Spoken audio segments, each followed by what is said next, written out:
Shabbat Shalom, boa tarde. Hoje nós estamos no dia 1º de Adar, no ano 5781.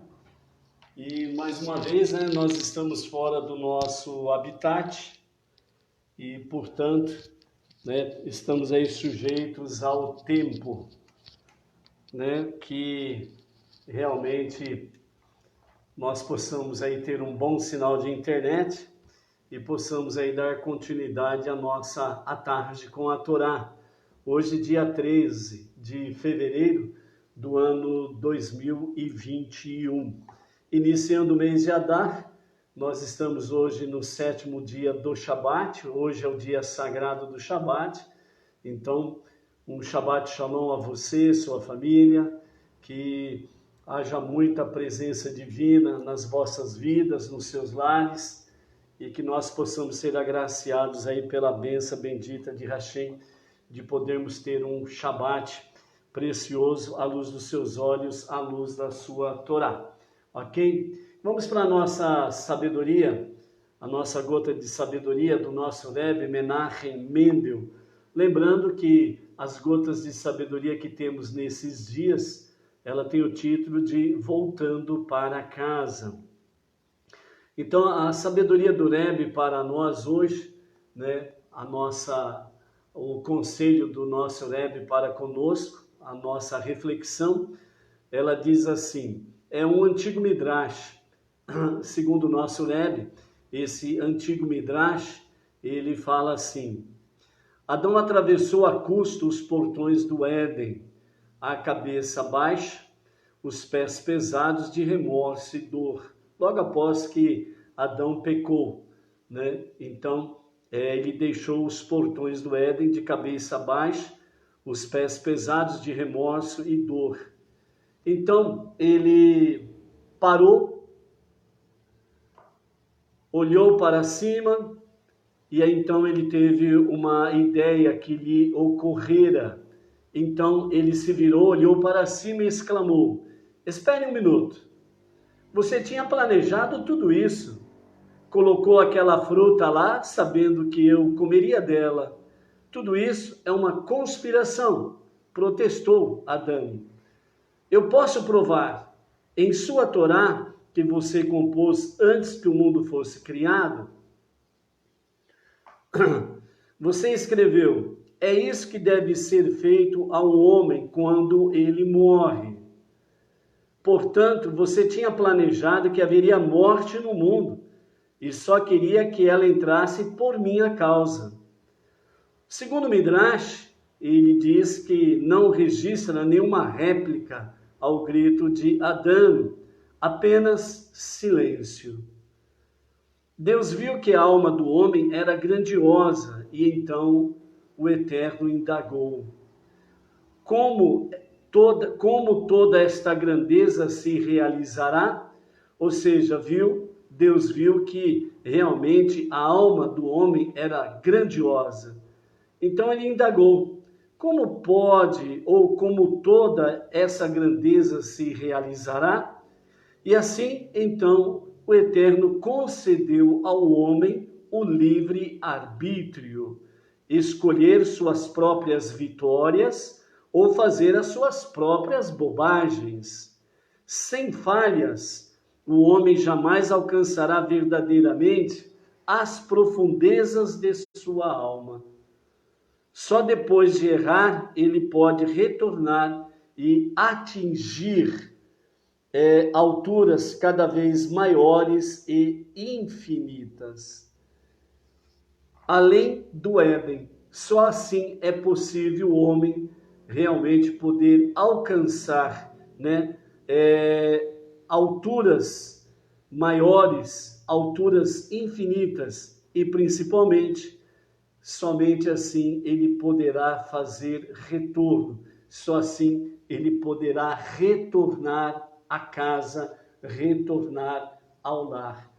Então, nessa gota de sabedoria e nesses dias que temos e teremos pela frente, nós vamos poder aí estar refletindo na sabedoria do nosso Rebbe Menachem Mendel, ou tzadik da nossa geração, é o título, Voltando para Casa. Então, nesse Midrash, falando a respeito de Adão, então o Midrash, através dos nossos sábios, nos ensina esta realidade, né? Somente através do livre-arbítrio, onde o homem escolhe as suas vitórias, ou como diz o Rebbe, né? O homem escolhe fazer as suas bobagens, mas é através do livre-arbítrio que o homem pode alcançar alturas infinitas.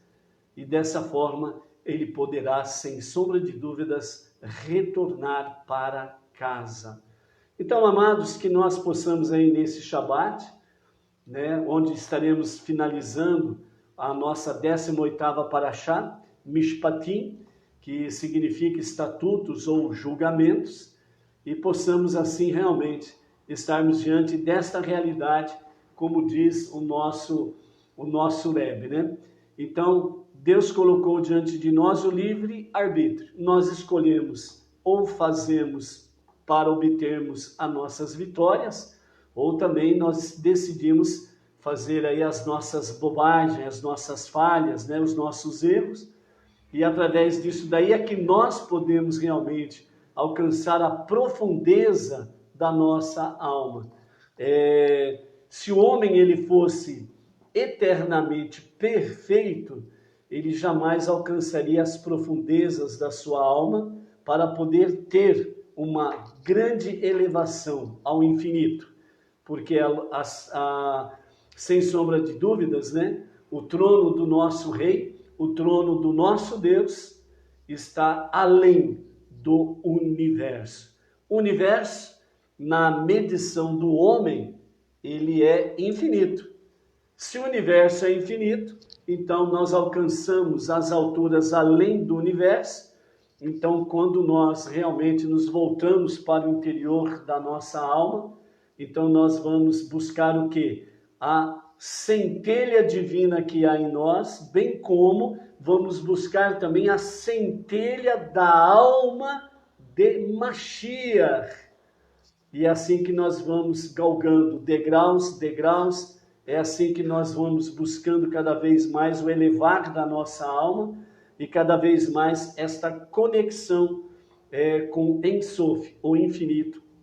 Vamos então retornando para casa e vamos nos elevando cada vez mais às alturas infinitas, ao trono do nosso Deus, ok? Então hoje nós estamos aí finalizando a 18ª Parashá Mishpatim, e com isso então hoje nós vamos concluir 2190 versículos estudados até aqui, desde o dia 17 de outubro do ano 2020, né? Então nós já estamos aí com 2190 versículos estudados com o de hoje. E amanhã, pela graça bendita de Hashem, estaremos iniciando a nossa 19ª Parashá, que tem o nome de Terumá, que significa ofertas, e nesta Parashá nós estaremos estudando 96 versículos, ok? Então vamos à nossa aliá de hoje, a nossa 7ª aliá, que está no capítulo 23 do livro de Êxodo, e a partir do versículo 26, vamos até o capítulo 24, verso 14, com a nossa 7ª aliá, mais o nosso mafitir, que é a leitura final da nossa Parashá, ok? Então vamos lá com os comentários de Rashi. Como recompensa por fazeres tudo o que eu falar, não só expulsaria os habitantes da terra de Israel, possibilitando que a povoes, ainda concederei a ela uma quantidade ímpar. Nenhuma mulher abortará, ou sobreviverá a seus filhos, ou será estéril em sua terra. Fora da terra, essas bênçãos só caberão às pessoas que cumprirem a minha vontade, não a todos. Similarmente, se cumprires a minha vontade em qualquer lugar do mundo, eu te concederei o número total de teus dias. Desta forma, não morrerás prematuramente, né?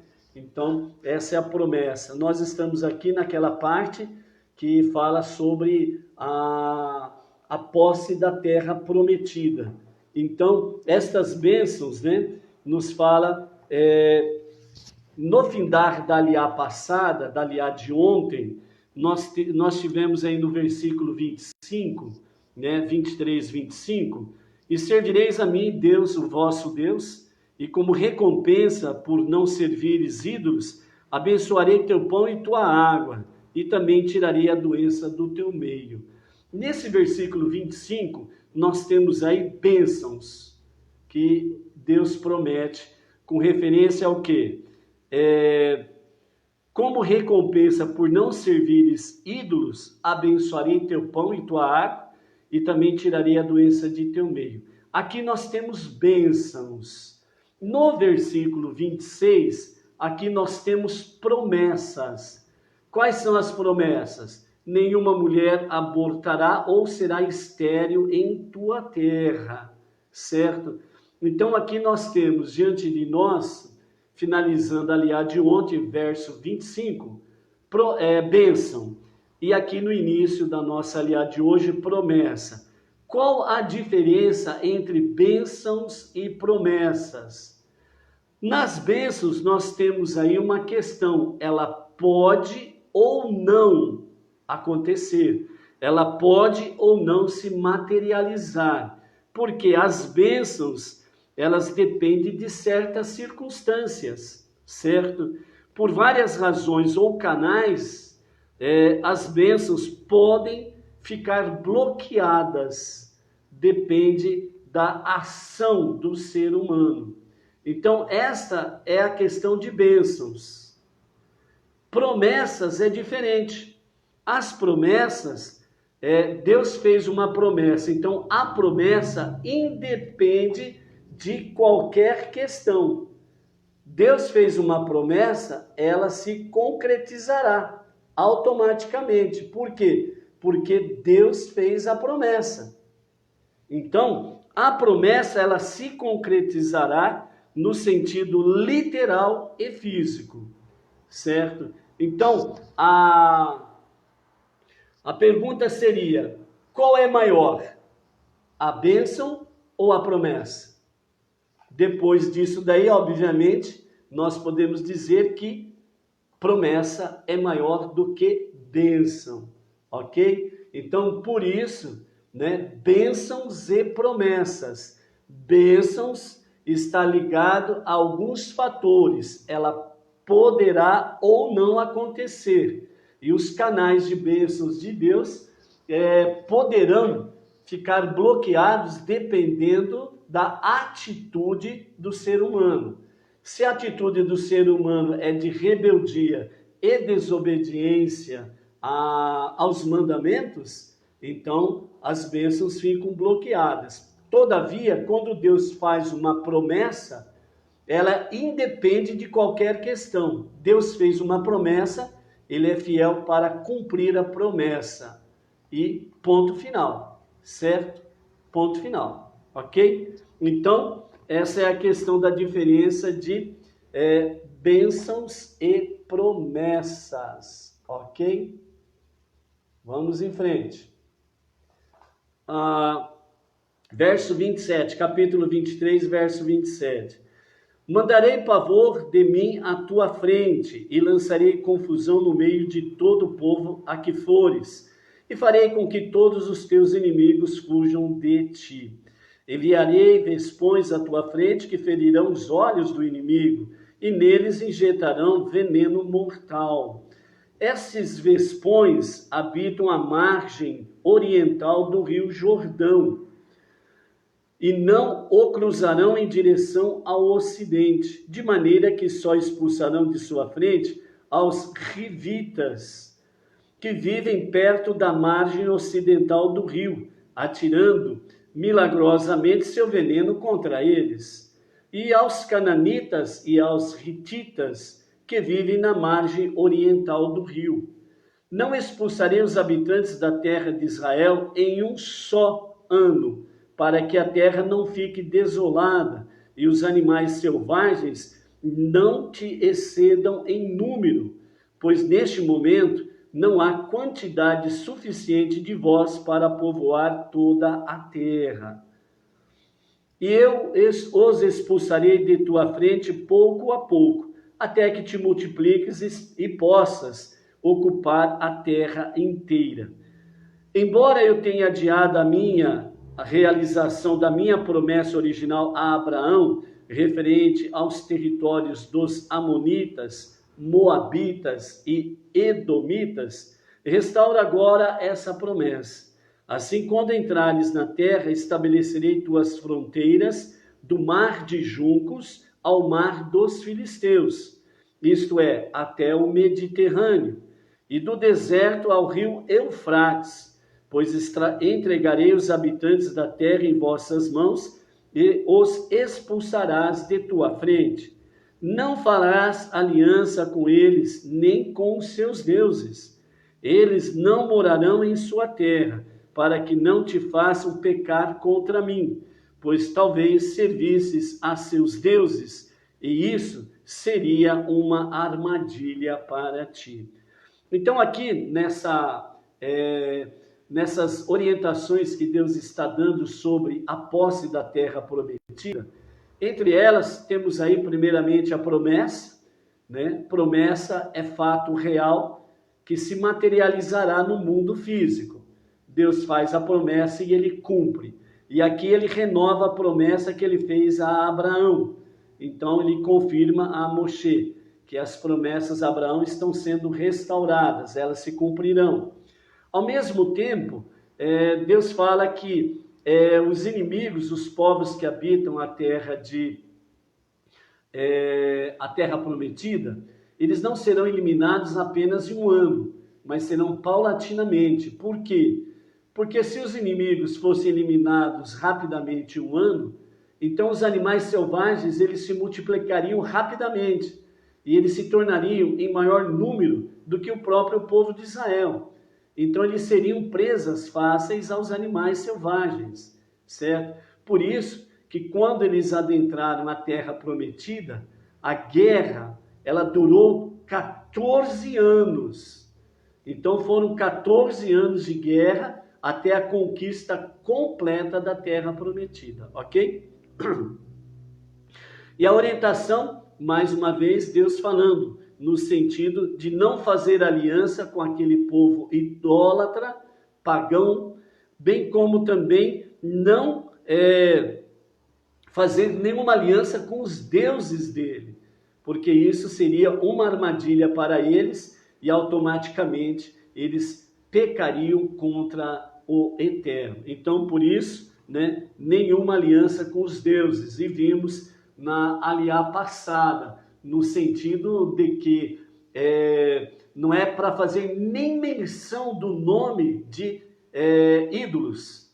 Então, por isso, né, principalmente nós, não judeus, Benenor, precisamos estar aí nos disciplinando no nosso dia a dia, para não estarmos falando nenhum nome de deuses pagãos, deuses da idolatria, né? É um exercício diário que nós precisamos ir fazendo. Agora, capítulo 24, a continuação da entrega da Torá, e automaticamente isso fará com que possamos compreender um pouco mais sobre Matan Torá, a outorga da Torá. Capítulo 24. Concluída a descrição do aspecto contratual e racional da relação entre Deus e o povo criada na outorga da Torá, a narrativa agora retrocede para completar os detalhes do relato pertinente ao lado pactual e essencial dessa relação. Portanto, né, em 4 de Sivan, Deus dissera a Moshe: no dia 6 de Sivan, quando dareis a Torá, sobe ao meio caminho ao monte Sinai, o monte de Deus, tu e Arão, Nadav e Avihu, e 70 dos anciãos de Israel e prostrai-vos de longe. Depois disso, Moisés sozinho se aproximará de Deus, entrando na nuvem que envolve o cume da montanha. Os outros não se acercarão, nem o povo subirá ao topo do monte com ele. A primeira etapa do estabelecimento da relação pactual era que o povo se comprometesse a executar os mandamentos de Deus. Assim, naquele mesmo dia, 4 de Sivan, Moshe foi e relatou ao povo todas as palavras de Deus a respeito da interdição do monte e do afastamento temporário dos casais, e revisou todas as leis que Deus havia dado ao povo até aquele momento. Os 7 mandamentos básicos para toda a humanidade, que são as 7 leis universais, e estas 7 leis universais estão ligadas diretamente a todas as nações, a todo ser humano, e também os mandamentos que foram apresentados em Mará, entre eles Shabat. O povo inteiro então respondeu a uma voz e disse: todas as palavras que Deus falou, nós faremos. Nasce, nós faremos. Assim se comprometeram a cumprir todos os mandamentos de Deus. A segunda etapa do estabelecimento da aliança era que o povo se comprometesse a estudar a Torá. Portanto, a segunda etapa nascer, faremos, nishma, nós estudaremos ou obedeceremos, né, aquilo que Deus diz. Dentro da questão, nishma, além de estudar a Torá, compreendemos também, segundo os nossos sábios, nesta palavra hebraica nishma, estudaremos a Torá e também nós compreenderemos a Torá. Nesse sentido, nós poderemos ver que realmente nós temos um compromisso para com Deus, no sentido de ouvir e obedecer a Torá de Hashem. Então, o povo disse, nasce ve nishma, né? Nasce ve nishma, ou seja, nós faremos e obedeceremos à vontade de Hashem. Dentro disso daí, dessa segunda etapa, nós temos aí, então, o estabelecimento da aliança era que o povo se comprometesse a estudar a Torá. E nesse sentido, estou fazendo uma live. Beleza, então tá. Então, dessa forma aí, nós nos comprometemos a estudar a Torá, e nesse sentido, então, Moisés escreveu todas as palavras de Deus em um pergaminho, registrou o texto que vai da história da criação até os eventos do dia anterior, como trechos formais da Torá e as seções que contêm os mandamentos dados por Deus em Mará, como exposição do conteúdo desses mandamentos, dados por Deus em Mará. Assim, aceitando a aliança corporificada neste pergaminho, o povo se comprometera tanto a estudar a Torá, exemplificada pelos trechos formais nele contidos, como a cumprir os mandamentos exemplificados pelas passagens, que constituem apenas exposição do material legal, que ainda não fora comunicado formalmente em sua feição final, que vai ser nos seus detalhes posteriormente ditos. Ora, a maneira usual de instituir uma aliança é cortar um animal ao meio e fazer as duas partes da aliança passar entre as duas metades. É o pacto das metades. Esse procedimento indica que ambas as partes compõem um todo inseparável. Assim, esse método seria simulado mediante um rito sacrificial, como se verá em breve. De maneira, no dia seguinte, no dia 5 de Sivan, Moisés levantou-se cedo, construiu um altar ao pé do monte e 12 monumentos para as 12 tribos de Israel. ele mandou o povo fazer imersão ritual, a fim de preparar-se para ser aspergido com sangue, e então expediu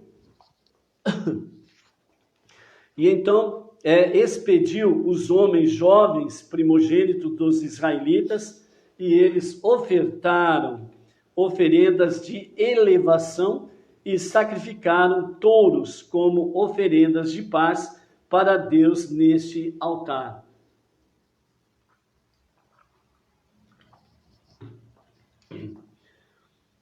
Portanto, oferenda de elevação é aquela em que toda a carne é queimada no altar, portanto, eleva-se ao céu. Oferenda de paz é aquela em que parte da carne é queimada no altar, parte é comida pelos donos e parte é comida pelos sacerdotes, aqui no caso específico, os primogênitos. Então, este é o pacto das metades. Então, uma parte é queimada no altar, portanto, nessa queimada, então a fumaça se eleva. Nesse elevar-se da fumaça é a elevação do sacrifício. Uma outra parte é comida pelos donos, aquele que trouxe o sacrifício. E a outra parte, ela é consumida pelos sacerdotes. No caso aqui específico, neste momento, são os primogênitos. Então, desta forma, o pacto das metades, ela se torna um todo. Deus, o dono do sacrifício, e os Kohanim, no caso aqui, o sacerdote, os primogênitos. Então, isso forma um todo. Então, Deus e o povo se tornam um só no sacrifício de oferendas de elevação, que é feita ao Eterno. Então, oferenda de elevação e oferenda de paz.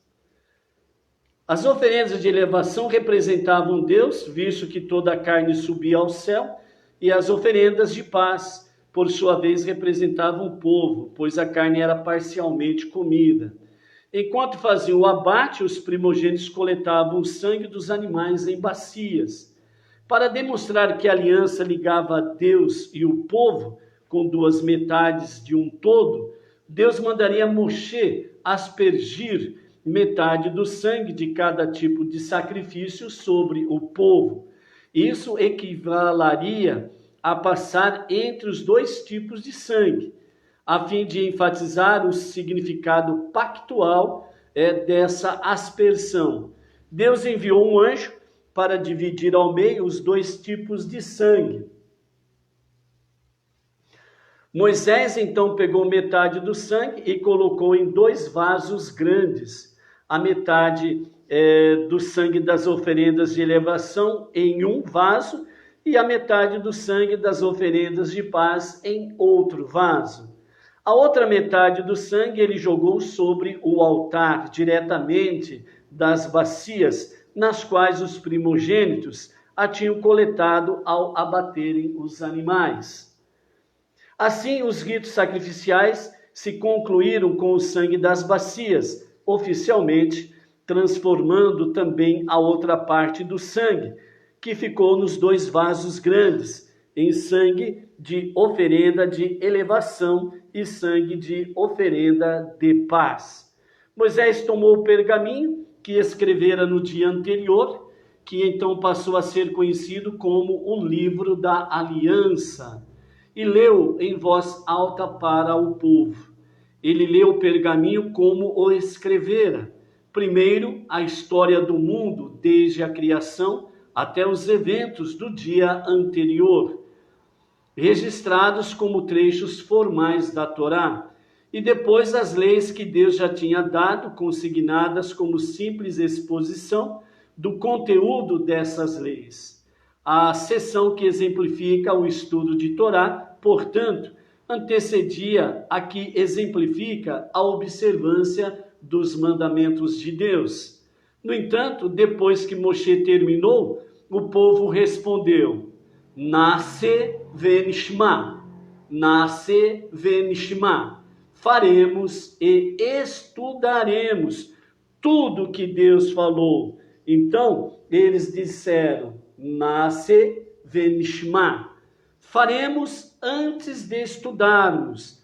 Eles não só se comprometeram a estudar a Torá, além de guardar os mandamentos de Deus ao mesmo tempo. Deram precedência à observância dos mandamentos sobre o estudo da Torá, indicando que estavam prontos para cumprir a vontade de Deus incondicionalmente, mesmo antes de conhecê-la. Ao ouvirem isso, os anjos ministrantes desceram do céu e colocaram 2 coroas etéreas feitas do esplendor da presença de Deus sobre a cabeça de cada judeu. Uma por terem dito, Nasce, faremos, e a outra por terem dito, Nishma, estudaremos. Uma vez que o povo assim se ligou a Deus, Moisés pôde concluir o rito que selou a aliança. Moshe pegou o sangue que pusera nos 2 vasos grandes e aspergiu sobre o povo, fazendo desse modo com que, efetivamente, a passagem entre os 2 tipos de sangue fosse então concluídas. Segundo uma outra opinião dos sábios, Moisés aspergiu o sangue desses 2 vasos sobre o altar para fazer expiação pelo povo. Consequentemente, em vez de passar entre sangue de oferenda de elevação e sangue de oferenda de paz, o povo passou entre o sangue jogado sobre o altar, como parte do rito sacrificial, isto é, por Deus, e o sangue jogado sobre o altar para realizar a expiação, isto é, pelo povo. Moisés então disse, este é o sangue da aliança que Deus fez convosco, a respeito de todas essas palavras. Assim, os 3 requisitos necessários para o estabelecimento da relação pactual foram satisfeitos. A circuncisão, pois todos os homens haviam sido circuncidados no Egito. A aceitação incondicional da vontade de Deus, Nasce, faremos. E o procedimento pactual de passar entre metades, efetivado pela aspersão de metade do sangue e pela imersão que a precedeu. Ou seja, o sangue que diz que foi aspergido sobre o povo, segundo uma boa opinião dos nossos sábios, fala que esse sangue ele foi aspergido sobre o altar, que simboliza que foi aspergido sobre todo o povo. E dessa forma, o pacto, a aliança, ela foi confirmada, o pacto das metades, ela foi confirmada e aprovada por Deus, ok? Então essa aliança só vigorou para a geração que a instituiu, tendo-se tornado obrigatória para todas as gerações futuras, quando Deus a reforçou antes da entrada do povo na terra de Israel. No dia seguinte, no dia 6 de Sivan, as mulheres que ainda precisavam fazer imersão ritual, elas o fizeram. Moisés subiu ao monte, e o monte a meio caminho, com Arão, Nadab, Abihu e os 70 anciãos de Israel, para se prostrarem de longe, conforme Deus lhe ordenara. Porém, depois que Moshe subiu e ele entrou na nuvem que envolvia o cume do monte, Nadab e Abihu e os anciãos tentaram segui-lo com os olhos, algo que eles não tinham permissão para fazer.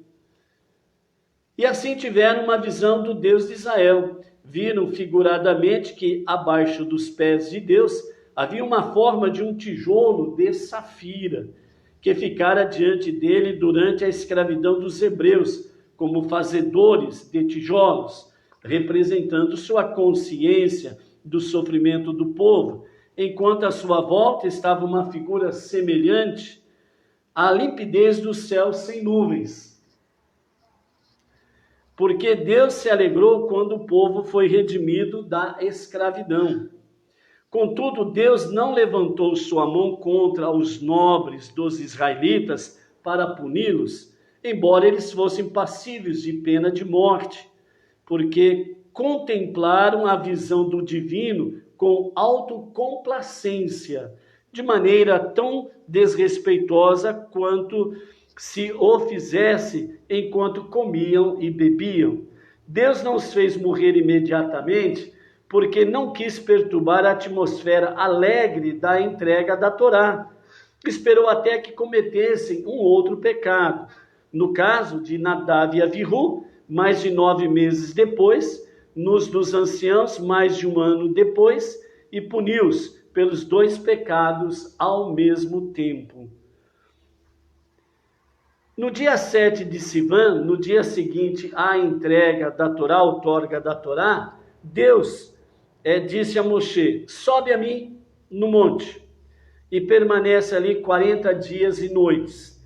Eu te darei as tábuas de pedra nas quais estão gravados os 10 mandamentos, que fazem alusão a toda a Torá e todos os seus mandamentos, que escrevi para instrução do povo. Essas tábuas eram conhecidas como tábuas do testemunho e tábuas da aliança, pois serviam de testemunho da aliança então estabelecida entre o povo e Deus. Moisés levantou com Josué, seu ajudante. Moisés subiu o monte de Deus, Josué acompanhou Moshe até onde lhe era permitido, isto é, até a cerca em volta do monte. Ali ele armou sua tenda e ficou por todo o período de 40 dias, aguardando o retorno de Moshe. Antes de deixar o acampamento, Moshe disse aos anciãos: voltaremos no 40º dia a contar de agora, antes do meio-dia. Até lá, esperai por nós aqui, com o resto do povo, e resolvei qualquer disputa que tiverem, até que voltemos a vós. Arão e o seu sobrinho Ur, filho de Caleb e Miriam, estão aqui convosco. Quem tiver uma demanda judicial, se chegará a vós, e caso não possa decidir, chegar-se-á a eles. Né? Então aqui nós encerramos a nossa 7ª aliá, e agora nós vamos para a leitura do Mafitir. Né?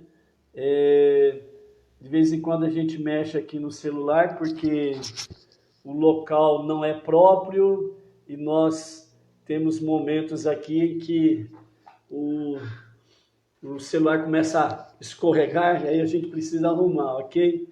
E também nós estamos acelerando um pouco, porque estou no meu horário de almoço e eu preciso ser breve, para não ficarmos em branco na nossa à tarde com a Torá. Então nós estamos fazendo aqui no nosso horário de almoço, ok? Do nosso trabalho. Então no verso 15 a 18 nós temos o Mafitir, que é a leitura final da nossa Parashá Mishpatim. Moisés subiu o monte a meio caminho, e a nuvem cobriu o monte. A glória de Deus pousou sobre o monte Sinai, e a nuvem cobriu por 6 dias. E no 7º dia ele chamou Moisés no meio da nuvem.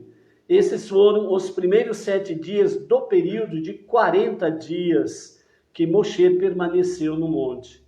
Aos olhos dos israelitas, a aparência da glória de Deus durante esses 40 dias era a de um fogo consumidor no cume do monte. Esse fogo que consumia as pedras e a poeira sobre o monte produzia uma nuvem de fumaça, além da nuvem comum de vapor d'água que já cobria o monte. Como as nuvens de fumaça são fuliginosas, Deus abriu um caminho para Moisés nessa nuvem, de modo que seu rosto e suas roupas não se sujassem quando ele passasse por elas. Moisés entrou na nuvem de fumaça por esse caminho e subiu ao cume do monte. Moisés esteve no monte 40 dias e 40 noites, conforme já mencionado. E durante esses 40 dias, Deus ensinou a Moshe as linhas gerais de todos os mandamentos da Torá e os detalhes das leis encontradas, no fim da Parashá Yitro e no começo até aqui da Parashá Mishpatim, permitindo-lhe absorver de forma milagrosa tudo isso num breve intervalo de tempo. Deus também inscreveu os 10 mandamentos em 2 tábuas de pedra que Moshe levaria ao povo quando descesse do monte. Durante os 40 dias, Deus sustentou Moisés milagrosamente. Ele não comeu nem bebeu alimento ou bebida física. Então, ele não comeu nenhum alimento físico e não bebeu nenhum tipo de bebida. Deus simplesmente o sustentou. E aqui nós encerramos a nossa 7ª aliá mais mafitir, ok? Teríamos mais algumas coisas para podermos conversar sobre isso, mas nós precisamos encerrar aqui pelos motivos já expostos. A mensagem principal que fica aqui para nós é a resposta do povo que deu ao nosso Deus. Nasce venishma. Faremos e estudaremos a Torá. Então, essa tem que ser também a nossa preocupação. Que nós possamos no nosso dia a dia estarmos aí cada vez mais envolvidos com a Torá de Hashem. Que essa como dizem os nossos sábios, sobre os dias de dores para a manifestação de Mashiach, fala que a forma de nós escaparmos das dores de Mashiach, que são todas aquelas coisas negativas, que nós possamos escapar das dores de parto de Mashiach, da revelação de Mashiach, nos envolvendo cada vez mais com o estudo de Torá. Então, que nós possamos aí ter um encerramento de Shabat, firmados em Nasce Venishma, e que nós possamos iniciar uma nova semana debaixo da graça bendita de Hashem. Um bom término de Shabat para você, sua família, um excelente início de semana, e amanhã, voltando no nosso entre aspas, no nosso estúdio natural, estaremos novamente às 14 horas, iniciando a nossa 19ª Parashá. Terumá, ofertas, grandes coisas temos aí para aprendermos sobre Terumá. Por isso, Shabbat Shalom, Shavuot Tov. Até amanhã.